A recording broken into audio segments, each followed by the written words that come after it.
Hello students, good morning and welcome to the class. I hope you all are doing good, you all are doing great. And in our previous class yesterday, we started the chapter Bholi and हमने उसके almost 2 parts finish कर लिए थे.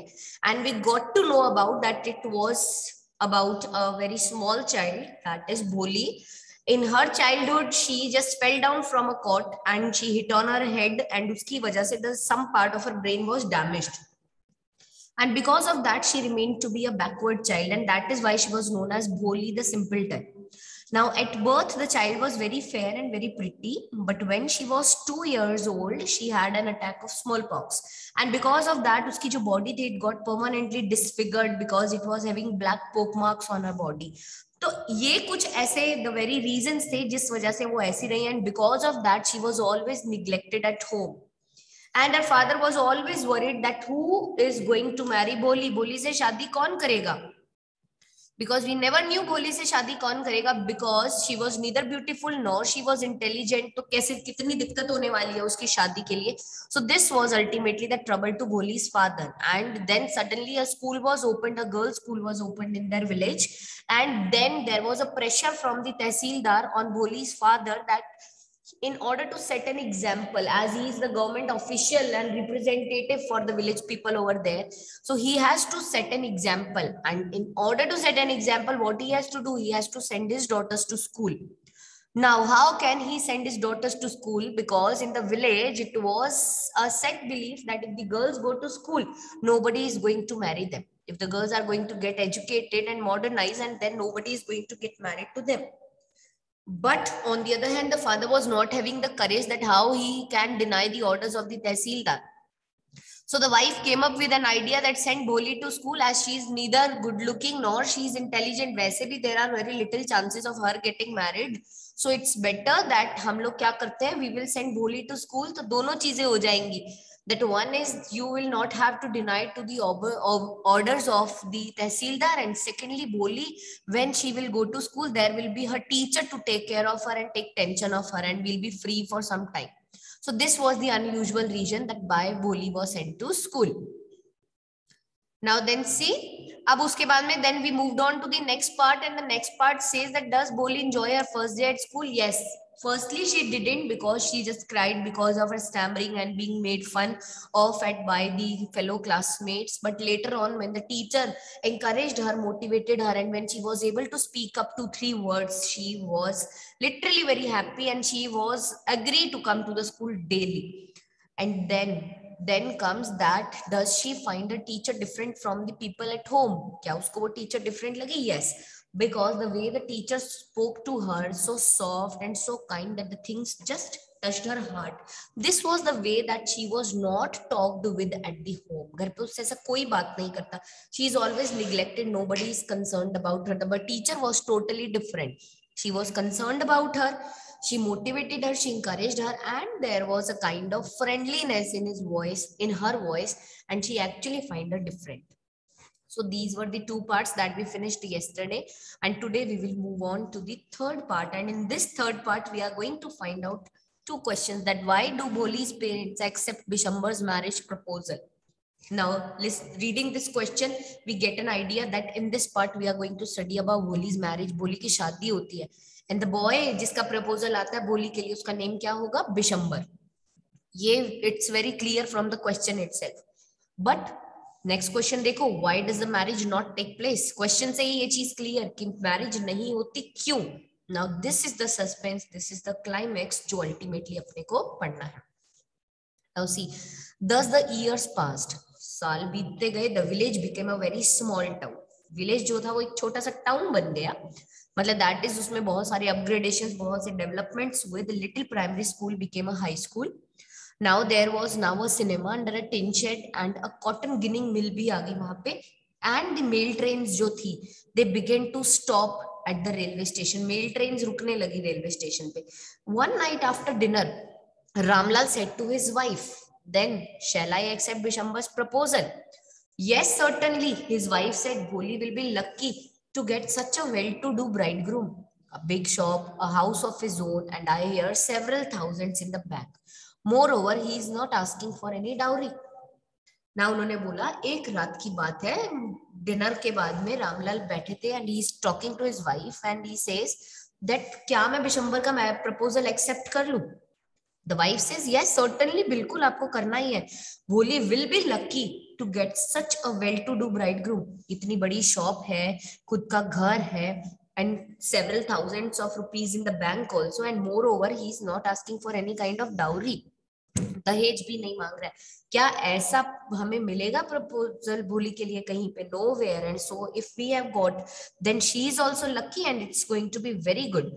And now that's right he says but he is not so young। उन्होंने बोला ये तो सही है but he is not so young, वो young भी तो नहीं है, you know almost the same age as I am। उसने बोला ऑलमोस्ट जो एज मेरी है वही। दैट मीन्स भोली के फादर की एज देखो आप, now she is going to get married to a man जिसके फादर की एज का है। Is it feasible? क्या ये सही है? Not at all। And he also limps, और वो लंगड़ा करके भी चलता है। Moreover, the children from his first wife are quite grown up। और moreover ये उसकी second marriage है, because यहाँ पे clearly बताया है that from the first wife जो उसके children है they are quite grown ups। तो is it okay? Is it right? ऐसा होना चाहिए। So what does it matter? His wife replied। Wife ने बोला क्या फर्क पड़ता है 45 और 50? It is not a great age for a man। We are lucky that he is from another village and he does not know about the pockmarks and lack of senses। If we don't accept this proposal, she may remain unmarried all her life। Yes, but I wonder what Bholi will say। What will that witless one say? She is like a dumb cow। And maybe you are right, muttered Ramlal। In other corner of the courtyard, Bholi lay awake on her cot, listening to her parents' whispered conversation। Now अब उन्होंने बोला so what does it matter? Wife ने बोला 45 या 50 years old ही तो है और man के लिए तो ये ग्रेट एज नहीं है। And we are very lucky that Bishambar is from another village, and because of being from another village, he is not aware about the lack of senses of Bholi and about the Bholi's pockmarks which has disfigured her। So if we don't accept this proposal, it is sure that she is going to remain unmarried all her life। Yes but I wonder कि भोली क्या कहेगी। तो mother कह रही है वो बेवकूफ लड़की क्या कहेगी? विटलेस मींस बेवकूफ जिसमें बुद्धि नहीं होती, वो तो एक डम काऊ की तरह है। उन्होंने अब रामलाल ने अपनी बड़बड़ाया ऐसे मन ही मन में। Yes maybe you are right, तुम शायद सही कह रही हो। But in the other corner of the courtyard, Bholi अपने कॉट पे दैट इज अपनी चारपाई पे शी वॉज लाइंग अवेक, वो सुन रही थी एंड शी वॉज लिसनिंग। जो पेरेंट्स धीरे धीरे विस्पर करके कन्वर्सेशन कर रहे थे ना, दैट इज फुसफुसा के बोल रहे थे, they were not speaking all these things loud. So Bholi was just listening to that conversation. Bishambar Nath, a well to do grocer. Finally Bholi क्या बोल पाती, उसने कुछ नहीं बोला। The marriage was settled and finally बारात आ गई। Bishambar Nath was a well-to-do grocer। He came with a big party of friends and relations with him for the wedding। Bishambar नाथ एक well-to-do grocer थे, बहुत बड़े दुकानदार थे, you can say। and वो एक बहुत बड़ी सी बारात लेकर के आए और friends and relations with him for the wedding। Brass band playing bridegroom, a popular tune from the Indian film headed the procession। अब शादी में बैंड बजते हैं ना, तो that was the brass band जो आगे बजाया जा रहा था। बहुत ही इंडियन फिल्म्स में से बहुत ही पॉपुलर सा टोन बजा रहा था, वो ट्यून बजा रहे थे। That is very popular song जो which was heading the procession. कहने का मतलब जो बारात जा रही थी उसमें आगे आगे बैंड चल रहा था। एंड द रिमेनिंग एवरी दूल्हा and the relatives and the friends they all were behind the bands with the bridegroom riding on a decorated horse। और bridegroom दूल्हा किस पे बैठा था? एक डेकोरेटेड सजी धजी घोड़ी पे बैठा था वो। Ramlal was overjoyed to see such a pomp and splendor। He had never dreamed that his fourth daughter would have such a grand wedding। Bholi's elder sister, who had come for the occasion, were envious of her luck। Now Ramlal was overjoyed to see such a pomp and splendor, ऐसा pomp and splendor, and he had never dreamed, और उसे अब सोचा भी नहीं था कि उनकी जो फोर्थ डॉटर है is going to have such a grand wedding, उनकी इतनी grand wedding होने वाली है।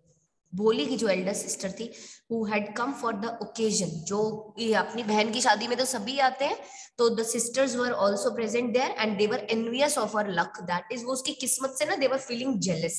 they were not looking at the other aspect कि इसमें ऐसा कुछ भी उसकी बेचारी की लक जैसा तो कुछ भी नहीं है।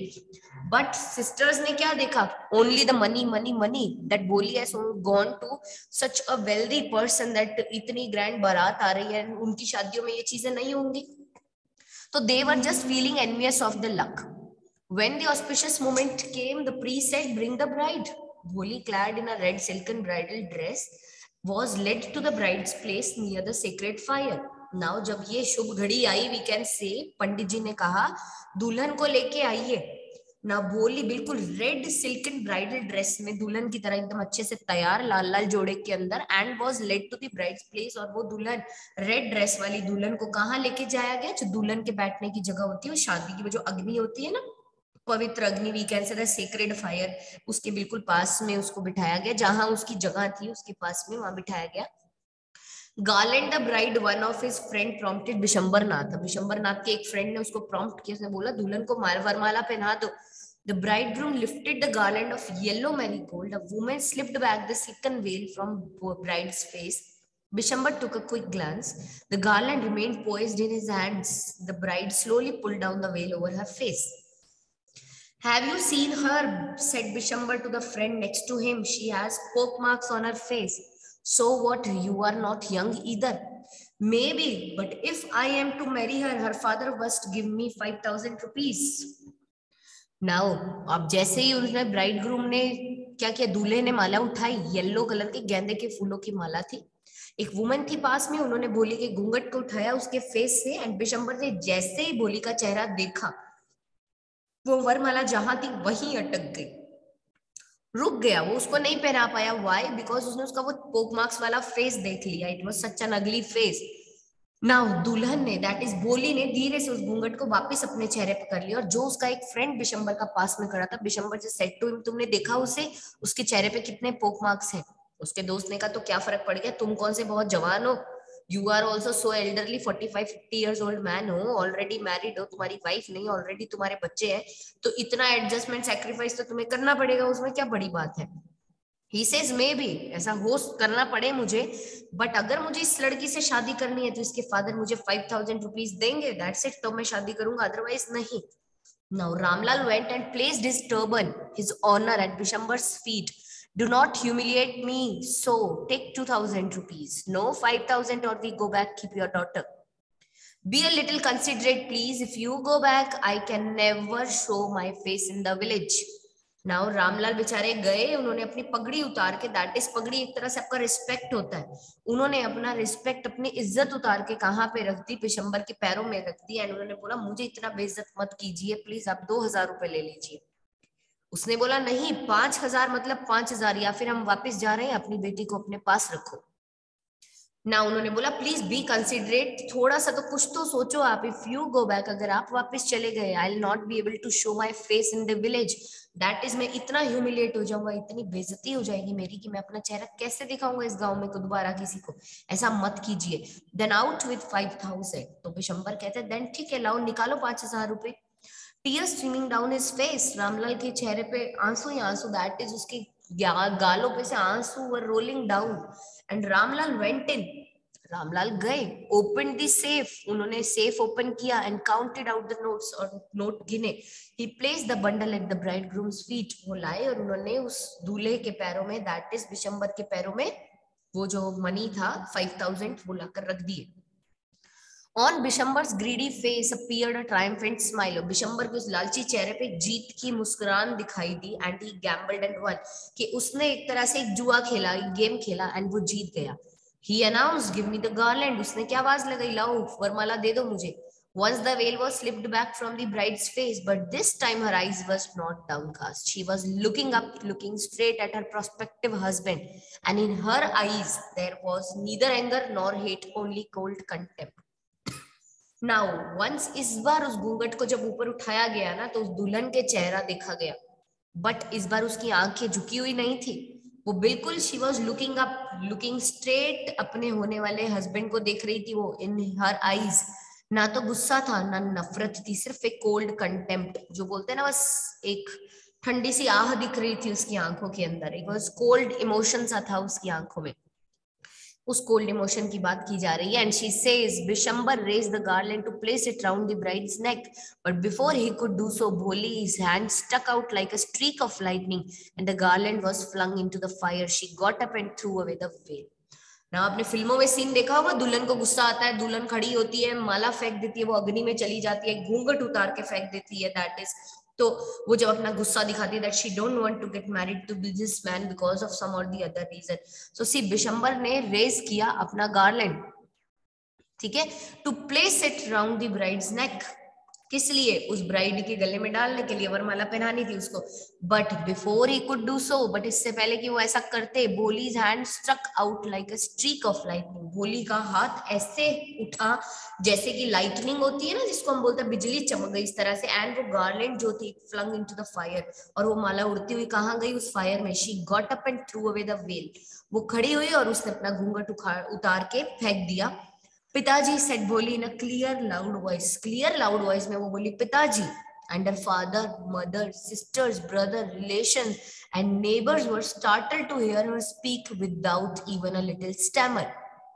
ये आवाज सुनते, दिस लाउड वॉइस, ये लाउड वॉइस सुनते ही, इसको सुनते ही उसके father, mother, sisters, brothers, relations and the neighbours, they all were startled, हक्के बक्के रह गए, वो हैरान हो गए, to hear her speak without the slightest stammer, वो बिल्कुल नहीं हकलाई, बिना हकलाई, she spoke so clear and so loud. ये जो लाउड वॉइस थी, it had such a great effect and she says that पिताजी take back your money, I am not going to marry this man, पिताजी अपने पैसे वापस ले लीजिए, मैं इस आदमी से शादी नहीं करूंगी। Now Ramlal was thunderstruck, the guests began to whisper, so shameless, so ugly, so shameless. Ramlal हक्के बक्के रह गए, थंडरस्ट्रक मींस वो हैरान परेशान हो गए, हक्के बक्के, सरप्राइज्ड, स्टन्ड, स्टुपिफाइड, ट्रांसफिक्स्ड एकदम से, and the guest begin to whisper, guest जितने भी थे उन्होंने आपस में फुसफुसा के बातें करनी शुरू की, दैट इज, बोले कितनी बेशरम है, कितनी अगली है, बट स्टिल कितनी बेशरम लड़की है ये। बोली are you crazy, shouted Ramlal, Ramlal जोर से चिल्ला के बोले, बोली क्या तुम पागल हो गई हो, you want to disgrace your family, तुम अपने परिवार को बेइज्जत करवाना चाहते हो, have some regards for our izzat, हमारी इज्जत की तो कुछ परवाह की होती, तुमने कुछ तो ख्याल किया होता, रिगार्ड्स मींस परवाह करना, ख्याल करना। For the sake of your izzat, said Bholi, I was willing to marry this lame old man, but I will not have such a mean, greedy and contemptible coward as my husband. I won't, and I won't. Bholi ने बोला, आपकी इस इज्जत के खातिर ही ना, just for the sake of your इज्जत, आपकी इज्जत के खातिर, बोली ने कहा, मैं इस आदमी से शादी करने के लिए तैयार हुई थी, this lame old man, but I am not going to have such a mean, such a greedy and contemptible coward, ऐसा कायर आदमी as my husband. No, I won't, I won't. नहीं, नहीं, नहीं. What a shameless girl. We all thought she was a harmless dumb cow. सब क्या कह रहे हैं, जितने वहां पे आंटियां वांटियां, ओल्ड लेडीज एंड जो भी खड़े हैं, वो लोग बोल रहे हैं व्हाट अ शेमलेस गर्ल, कितनी बेशरम लड़की है, हमने तो सोचा था ये तो बहुत ही हार्मलेस सी, एक बहुत ही भोली सी गाय है, she is like a dumb cow, भोली गाय। भोली turned violent on the old woman, भोली को गुस्सा आया, and she turned violently on that old woman, उसने बोला yes aunty, you are right, you all thought I was a dumb driven cow, that is why you wanted to hand me over to this heartless creature, but now the dumb cow, the stammered fool is speaking, do you want to hear more? अब भोली ने बोला yes aunty, आप बिल्कुल सही कह रही हो, आप सबने तो यही सोचा that I am a dumb driven cow, इसीलिए आप लोग चाहते थे मुझे हैंड ओवर करना इस हार्टलेस क्रीचर को, आपको लगा पागल सी भोली सी गाय है, इसको तो जिधर चलाओ उधर चल लेगी, बट अब ये जो भोली गाय है ना, ये जो स्टैमरिंग फूल था, हकलाने वाली जो मूर्ख लड़की थी, इज स्पीकिंग। और सुनना चाहती हो आप मुझे? Bishambar Nath the grocer started to go back with his party. The confused bandsman thought this was the end of the ceremony and struck up a closing song. अब बिशंबर नाथ जो थे, he was a grocer, जो थे आए थे शादी के लिए दूल्हा, he started to go back with his party. और कंफ्यूज बैंड्समैन, जो बेचारे बैंड वाले खड़े थे, उन्होंने सोचा लगता है सेरेमनी एंड हो गई, तो उन बेचारों ने फटाफट से जो क्लोजिंग सॉन्ग गाते हैं ना, उन्होंने closing song, they just struck up with that closing song गाया, और उन्होंने अपनी तरफ से तो अपनी ड्यूटी फुलफिल की, अपनी फॉर्मेलिटीज खत्म की। Ramlal stood rooted to the ground, his head bowed low with the weight of a grief and shame. अब रामलाल खड़े रहे वहीं पे, रूटेड टू द ग्राउंड, उसी ग्राउंड पे वैसे के वैसे ही, हैरान परेशान क्या हुआ, ऐसे सर झुका हुआ था, और किसके वजन से उनका सर झुका था, दुख और शर्म। एक बार तो उनको दुख भी बहुत हो रहा था, उनको शर्म भी बहुत आ रही थी, but see the flames of the sacred fire slowly died down, और वो जो सेक्रेड फायर, जो पवित्र अग्नि चल रही थी शादी वाली, उसकी जो आग की लपटें थी, धीरे धीरे they died down, that is, वो आग बुझ गई। Everyone was gone. सब चले गए वहां से. रामलाल turned to भोली and said, रामलाल वो भोली के पास गए और उन्होंने कहा, but what about you? No one will ever marry you. What shall we do with you? उसने बोला, पर अब तुम्हारा क्या होगा? कोई अब तुमसे कभी भी शादी नहीं करेगा. हम तुम्हारा क्या करेंगे, तुम्हारे साथ क्या करें? What shall we do with you? And Sulekha said in a voice that was calm and steady. Sulekha means भोली. भोली ने एक ऐसी आवाज में जब कहा जो बहुत ही काम एंड बहुत ही स्टेडी वॉइस थी, डोंट यू वरी पिताजी.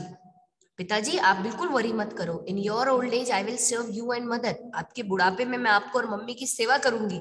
And I will teach in the same school where I learn so much. और मैं जिस स्कूल में इतना कुछ सीखी हूँ ना, मैं उसी स्कूल में पढ़ाऊंगी. Isn't that right ma'am? तो उसकी टीचर खड़ी थी पास में. उसने बोला, मैम क्या ये सही नहीं है? The teacher had all along stood in the corner watching the drama. वो टीचर पूरे टाइम उसी कॉर्नर में, वहीं पे घर के कॉर्नर में खड़ी थी और ये पूरा शादी का ड्रामा होते हुए देख रही थी. एंड शी सेज, yes बोली, of course, she replied. उन्होंने क्या जवाब दिया? yes बोली, of course. And in her smiling eyes she was the light of deep satisfaction that an artist feels when contemplating the completion of her masterpiece. And उनकी smiling eyes जो थी ना teacher की, उसके अंदर एक लाइट ऑफ डीप सेटिस्फेक्शन दिखाई दे रहा था. दैट एक आर्टिस्ट फील करता है जब भी वो आर्टिस्ट क्या करता है, one contemplating the completion of a masterpiece. जब उनका कोई मास्टरपीस कंप्लीट हो जाता है ना, तब उसको जब वो कंटेम्पलेट करते, जब उसको ऑब्जर्व करते, जब उसको देखते हैं, तो उनको बहुत अच्छा लगता है. And because of that reason she was just having that feel and she was feeling so great, so amazing, so happy on her success of the completion of her masterpiece. And we can say यहाँ उसका masterpiece क्या था? The Boli was her masterpiece जिसमें उसको perfection लाना था, and she has brought the perfection to, we can say, not only 100%, 200%, 1000%, we can say yes, 2000%. The masterpiece was completed and with success by K.A. Abbas. So this was, we can say that really it was an amazing story.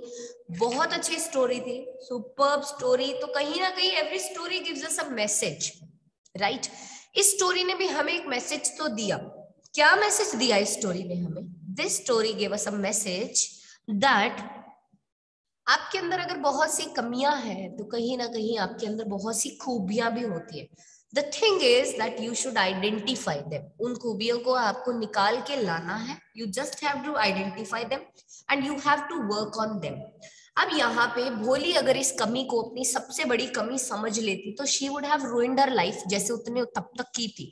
But the thing is that you sometimes you need to find a right person in your life, जो आपको कहीं ना कहीं, the person is responsible for making you move on the right path, that right path which takes you to the success. So in Boli's life वो right person कौन आया जिसने बोली को एक success के right path पे move करना सिखाया? That is Boli's teacher. भोली की टीचर जो थी, she really played an amazing role in Boli's life, and yes, that has been proved and we all have read about it nicely. Okay, so इसके जो दो questions थे that before we read वाले, now see उन दो questions को एक बार आंसर करते हैं अपन. And what were those two questions? Yes, see ये रहा. Why do Bholi's parents accept Bishambar's marriage proposal? उन्होंने क्यों मैरिज प्रपोजल एक्सेप्ट किया भोली का? बिकॉज दे जस्ट थॉट कि बिशंबर जो है, he is so well to do bridegroom, that is, इतनी अच्छी उसकी बिग शॉप है, he has a house of his own and he has several thousands in the bank also. And moreover, सबसे बड़ी बात, that he is also not asking for a dowry, and that to getting married to such a girl. She is neither intelligent nor she is having good looks, and she is, we can say, a dumb cow. तो उससे अगर शादी कोई person इस conditions पे कर रहा है, तो this is going to be very amazing. And moreover, अगर हम इस प्रपोजल को डिनाई करते हैं, तो फिर उससे शादी कौन करेगा? The whole life she has to remain unmarried, and what we are going to do with her? The parents were having this big question in their mind. So that is why we can say that Bholi's parents accepted Bishambar's marriage proposal. They were just thinking about the reason कि इस reasons के लिए we need to accept this proposal. But why does the marriage not take place? Because as soon as Bishambar saw the face of Bholi with poke marks, he immediately denied that he is not going to marry this girl. But you know what? The girl says, उसने बोला, the friend of his says कि you are also neither young, you are too old, you are also lame, you have children already, that is you have been already married, but अभी आपकी wife नहीं है, but you have children from her, they are also quite grown up. तो जब आपके साथ ऐसे circumstances है, तो why don't you want to get married to this girl? अगर if she is sacrificing something, you also need to sacrifice some things. आपको भी sacrifice तो करना पड़ेगा. But there what happens, यहाँ पे he says okay then I'll marry, but I need 5,000 rupees. So the father comes, places the turban in his feet and says, please, just for the sake of our respect, हमारी इज्जत उछल जाएगी, I'll not be able to show my face to anybody else in the village, please take 2,000. But he denies, he says 5 means 5. However, there was no choice left. Ramlal, just wiping with a heavy heart, with such a great weight on his head, with we can say with tears rolling down his cheeks, वो लाते हैं 5,000 rupees he gives to him. But at that moment, Bholi takes up a stand. He says, no, take your money back, father. I'm not going to marry this greedy man. I'm not going to spend my life with this greedy, this disrespectable, and this kind of hopeless human being, a coward human being, as my husband all my life. I am not in any condition, I am not at all going to spend my life with him. So in this way, we say that marriage did not take place. She just threw off the garland. उसने अपना veil remove off कर दिया. The garland went into the sacred fire. वो जल गई. Slowly and slowly the sacred fire also died down. And the marriage party went back. Band वाले चले गए, दूल्हा चला गया. And this way we can say the marriage did not take place. Because of Bholi's denial, she says that I will not marry this coward man. Father, take your money back. So this way the marriage did not take place. I hope now you understood it nicely. बहुत अच्छे से समझ में आया होगा, ऐसी मुझे उम्मीद है. So yes, student, this is all for the chapter and I hope you understood it well. Just go through it, read it once. If there are any doubts, we will clear it in tomorrow's class. And now we will meet in our next class tomorrow. Okay? Till then, just take care of yourself and